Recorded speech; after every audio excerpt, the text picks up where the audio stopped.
Swapping out a car engine might sound like a cheap way to bring your ride back to life. But it often becomes a massive money pit. Before you consider doing an engine replacement, you need to look at the hidden risks that could leave you with a broken vehicle and an empty wallet. First, the financial math rarely works out. Between purchasing the engine and paying for up to 20 hours of labor,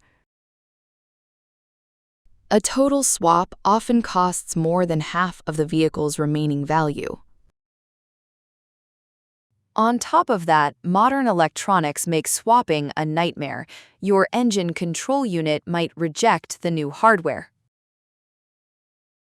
causing constant check engine lights, poor fuel economy, or a car that refuses to start. A new engine also puts extra torque on old parts, frequently causing the transmission to fail shortly after installation. To make matters worse, a replaced engine can destroy your car's resale value, void your insurance coverage, or fail emissions testing. Unless you own a rare classic or high-end vehicle, trading the car in is almost always the smarter financial move.